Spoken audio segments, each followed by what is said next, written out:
Alkitab menjelaskan bahwa Ayub adalah seseorang yang memiliki iman yang sangat baik di hadapan Tuhan. Tidak hanya memiliki harta benda, kekayaan yang pada waktu itu tidak ada yang menandingi kekayaan Ayub. Tetapi sebagai orang yang kaya, yang memiliki segalanya, Ayub justru menunjukkan sikap karakter perilaku hidup yang taat dan beriman. Ini yang penting bagi kita. Karena tidak semua, tetapi acap kali kita menjumpai ketika ada orang seperti Ayub yang memiliki banyak harta benda, memiliki banyak jabatan, memiliki banyak sekali kekayaan. Justru karakter perilaku hidupnya tidak menunjukkan kerendahan hati. Karena segala sesuatu diukur berdasarkan standar-standar kekayaan yang dimiliki. Melihat orang lain dengan sebelah mata hanya karena orang lain tidak memiliki apa yang dimiliki oleh dirinya. Tetapi Ayub justru berbeda. Dan kita harus belajar seperti Ayub.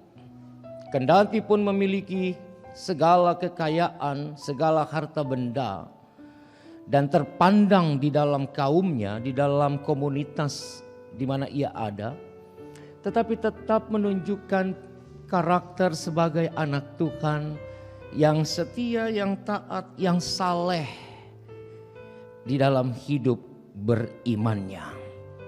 Dikatakan dalam bacaan ini, pada suatu hari datanglah anak-anak Allah menghadap Tuhan, dan di antara mereka datanglah juga iblis.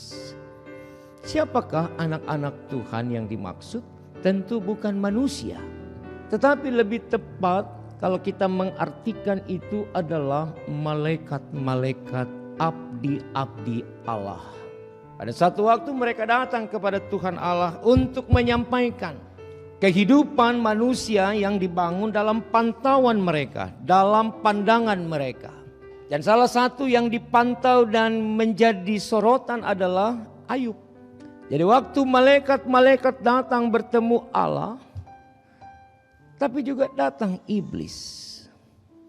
Dan kalau kita membaca perikop ini seterusnya, kita akan menemukan bahwa iblis membuat bergaining dengan Allah. Bahwa kesalehan manusia, ketaatan Ayub bisa diuji. Dengan cara, kalau dia kehilangan harta bendanya, kalau ku ambil semua hartanya, anaknya, keluarganya, pasti Ayub berubah, tidak lagi setia kepadamu. Tuhan bilang, coba hal ini harus terjadi Bapak Ibu, karena memang iblis atau setan itu juga ada dalam genggaman Allah. Sehingga mereka tidak akan pernah mampu melakukan apapun seperti Allah. Kadang-kadang kita terkecoh di situ. Kita menganggap iblis, setan, hantu belau itu bisa merusak hidup kita, bisa mematikan kita. Siapa yang bilang? Kecuali Bapak Ibu dan saya punya jantung, mungkin.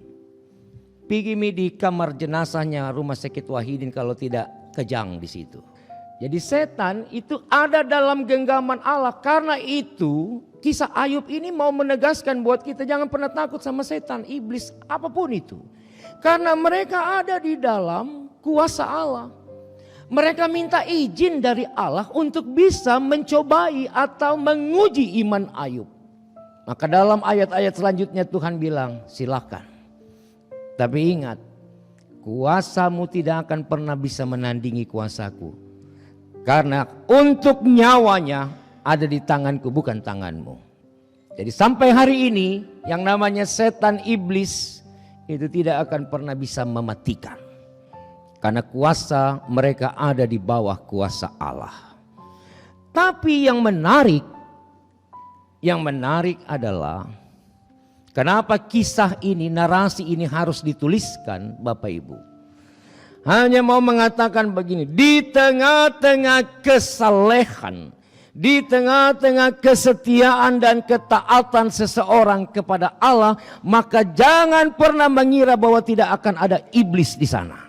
Iblis selalu mengintai, iblis selalu ada. Bahkan semakin saya dan saudara setia dan taat, semakin kuat serangannya, semakin tajam tajinya untuk mengganggu konsentrasi iman kita kepada Allah. Jadi iblis tidak bisa mematikan, tetapi iblis akan mengganggu konsentrasi iman. Itu yang pasti. Supaya saya dan saudara tidak fokus pada Allah. Supaya dalam hidup kita lebih dengar iblis punya rayuan, punya hasutan, punya godaan dibandingkan mendengarkan suara Tuhan.